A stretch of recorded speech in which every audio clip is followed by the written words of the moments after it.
మన ప్రతిభ ఏంటో మనకు తెలిస్తే ఆటోమేటిక్గా మనం చేసే పనిలో విజయం సాధిస్తామనేది జగమెరిగిన సక్సెస్ మంత్ర. ఇదిగో దీన్నే ఫాలో అయ్యారు యుఏఈలో ఉండే భారతీయురాలు స్మితా ప్రభాకర్.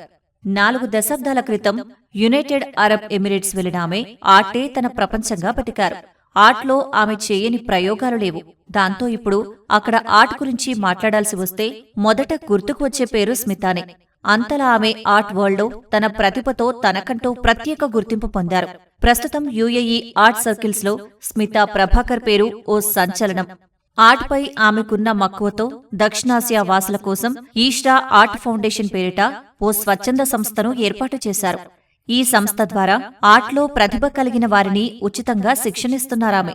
ఇక స్మితా ప్రభాకర్ ఆర్ట్ రంగంలో చేస్తున్న సేవలను గుర్తించిన అక్కడి సర్కార్ ఆమెకు అడ్వైజరీ బోర్డ్ ఆఫ్ ఆర్ట్ దుబాయ్లో చోటు కల్పించింది.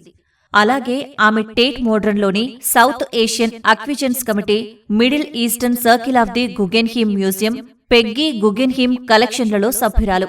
ఇదంతా కూడా ఆమెకు ఆర్ట్ వల్ల దక్కిన గుర్తింపు. స్మితా తండ్రి రైల్వే ఉద్యోగి, కోల్కతాలో నివాసముండేవారు. ఆమె ఢిల్లీ యూనివర్సిటీ నుంచి సైకాలజీ చదివారు. చదువు పూర్తయిన తర్వాత ఉద్యోగాన్వేషణలో ఉండగా ఓ సాంస్కృతిక కార్యక్రమంలో పాల్గొనేందుకు ఒకరోజు యుఏఈ వెళ్లారు. అలా వెళ్లిన ఆమెను అక్కడి ఆర్ట్ విపరీతంగా ఆకర్షించింది.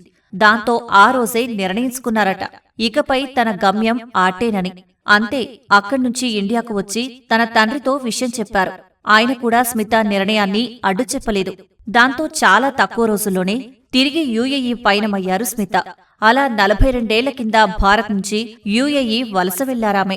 ఆ తర్వాత రమేష్ అనే వ్యక్తిని పెళ్లి చేసుకుని అక్కడే స్థిరపడిపోయారు.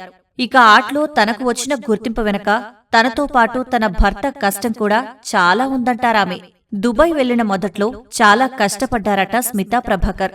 స్వదేశంలో ఉన్నప్పుడు అన్నీ పేరెంట్సే చూసుకునేవారు. దాంతో ఏ ఇబ్బంది లేకుండా గడిచిపోయింది. కాని దుబాయ్ వచ్చాక ఆమెకు జీవితమంటే ఏమిటో తెలిసొచ్చిందట. ఇన్నాళ్ళు అమ్మా నాన్న అన్నీ సమకూరుస్తుంటే ఏమీ తెలియలేదు. కాని ఇక్కడికి వచ్చాక ఒకరోజు గడవాలంటే ఇన్ని ఉంటాయని అనుకుంటున్నానంటూ చెప్పుకొచ్చారు. ఇక భర్తతో కలిసి రోజూ డ్యూటీకి వెళ్లడం, ఆ తర్వాత ఇంటికి వచ్చాక తనకు ఇష్టమైన బుక్స్ చదవడం, ఆర్ట్, మ్యూజిక్ వినడం చేసేవారు. అప్పుడే తన సామర్థ్యమేమిటో కూడా తనకు తెలిసిందంటారు స్మిత. ఆర్ట్లో తన ప్రతిభ గురించి కూడా ఆ సమయంలోనే తెలిసిందట. దాంతో సెలవు రోజుల్లో ఆర్ట్పై బాగా ఫోకస్ పెట్టేవారట. ఈ క్రమంలో ఒకసారి ఆమె ఢిల్లీకి వచ్చి ప్రత్యేకంగా కొన్ని ఆర్ట్ ఐటెంలను కొనుగోలు చేశారట. అవి ఇప్పటికీ తన వద్ద ఉన్నాయట. ఆ తర్వాత ఆర్ట్లో తన ప్రతిభతో 1991లో ఓ సంస్థ ద్వారా తన జర్నీ మొదలైందని స్మితా ప్రభాకర్ తెలిపారు. మొదటిసారి ఓ ఇరానియన్ కార్పెట్పై తన ఆర్ట్ వేశారని చెప్పారు. 2019లో స్మితా ప్రభాకర్ ప్రారంభించిన ఈష్రా ఆర్ట్ ఫౌండేషన్ ఉద్దేశం చాలా సింపుల్. ఇది సౌత్ ఏషియా ఆర్టిస్టులకు తమ ప్రతిభను నిరూపించుకునేందుకు అంతర్జాతీయ ప్లాట్ఫామ్. దక్షిణాసియాలోని కళాకారులు ప్రపంచ శ్రేణి ప్రతిభను కలిగి ఉన్నారని, వారు ప్రపంచంలో ఎక్కడైనా తమ సామర్థ్యంలో తోటివారితో సమానంగా నిల్చోగలరని తాను నమ్ముతున్నానని స్మితా అన్నారు. ప్రపంచవ్యాప్తంగా ఉన్న వారి సహచరులకు ఉన్న అవకాశాలు వారికి లేవు. మనం ఒక చిన్న ప్లాట్ఫామ్ను వారికి అందించగలిగితే వారి కళను చూడవలసిన వ్యక్తులు చూడగలిగేలా అది ఒక వైవిధ్యాన్ని కలిగిస్తుందని ఆమె చెప్పుకొచ్చారు.